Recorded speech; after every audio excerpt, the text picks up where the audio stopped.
Hello hi, स्वागत है आपके अपने YouTube channel Atharva education home science में।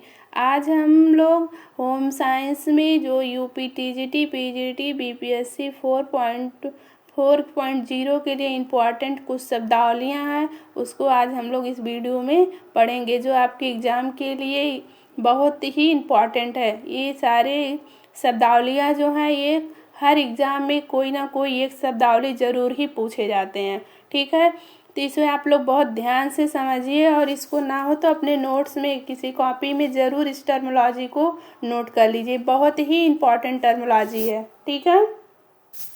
तो स्टार्ट करते हैं अपने महत्वपूर्ण शब्दावलियों से, ठीक है। नंबर 1 है आपका हाइपोग्लाइसीमिया, ठीक है। और नंबर 2 दिया है हाइपरग्लाइसीमिया। पहली बात तो आप लोग यहाँ ये समझ लीजिए कि हाइपो और हाइपर क्या होता है। जब किसी चीज़ में किसी चीज़ की मात्रा, ठीक है, मात्रा जो होती है कम होती है, उसको वहाँ पे क्या लगाया जाता है, हाइपो शब्द लगाया जाता है, ठीक है। वहाँ पे हाइपो शब्द का प्रयोग किया जाता है।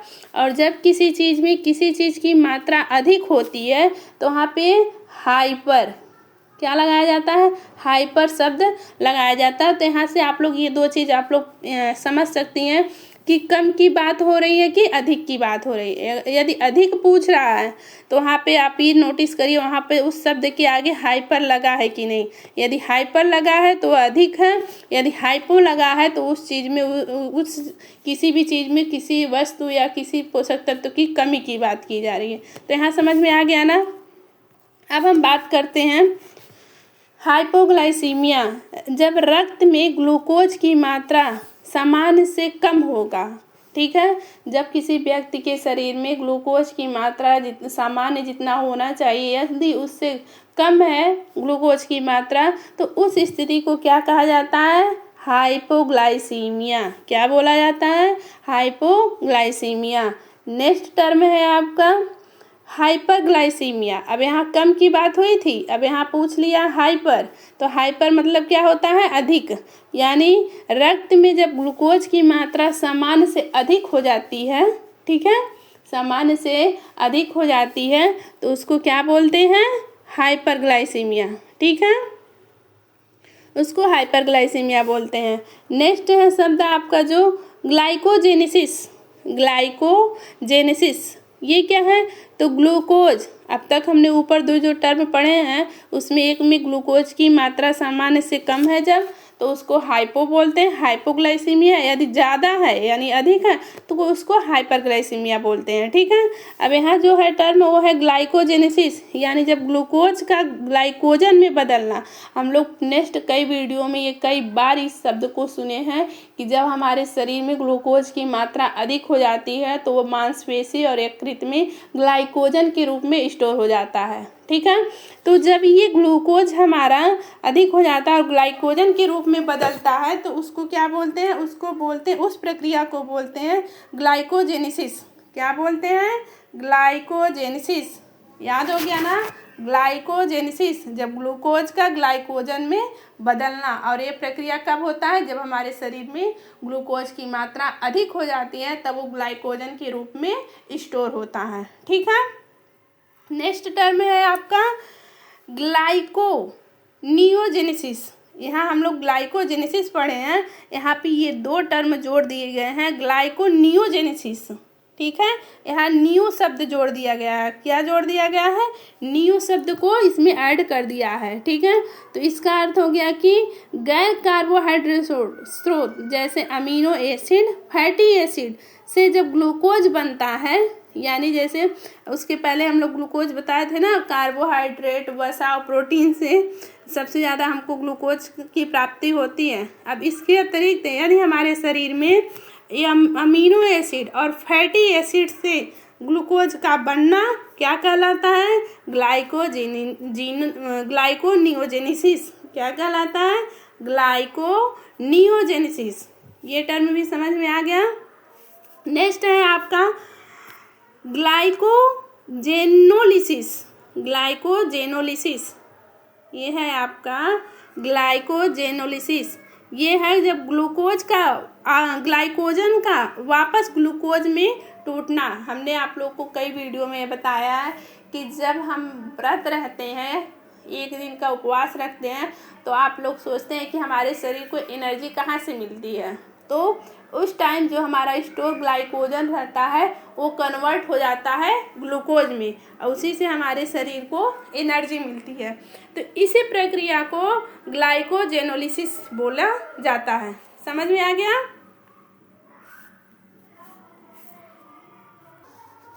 नेक्स्ट टर्मिनोलॉजी है आपका ग्लाइकोलाइसिस। ग्लाइकोलाइसिस ये क्या है आपका? तो जो ग्लाइकोलाइसिस है आपका,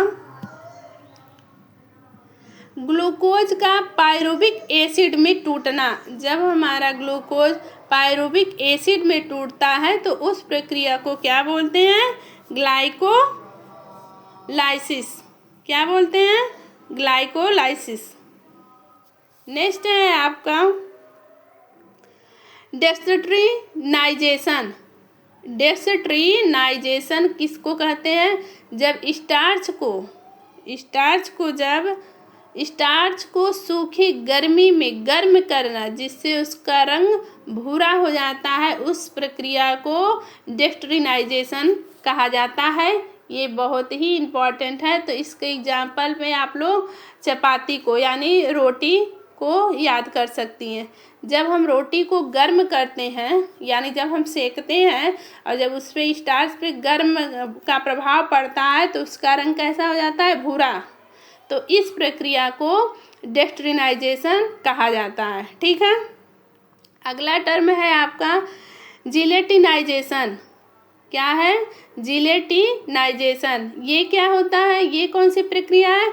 तो जब स्टार्च को, ऊपर हमने कहा कोई भी जब स्टार्च को हम जब गर्म करते हैं, ताप के हीट के संपर्क में रखते हैं तो उसका कलर ब्राउन हो जाता है यानी भूरा हो जाता है, तो उसको डेक्सट्रीनाइजेशन बोलते हैं। लेकिन जिलेटिनाइजेशन क्या है?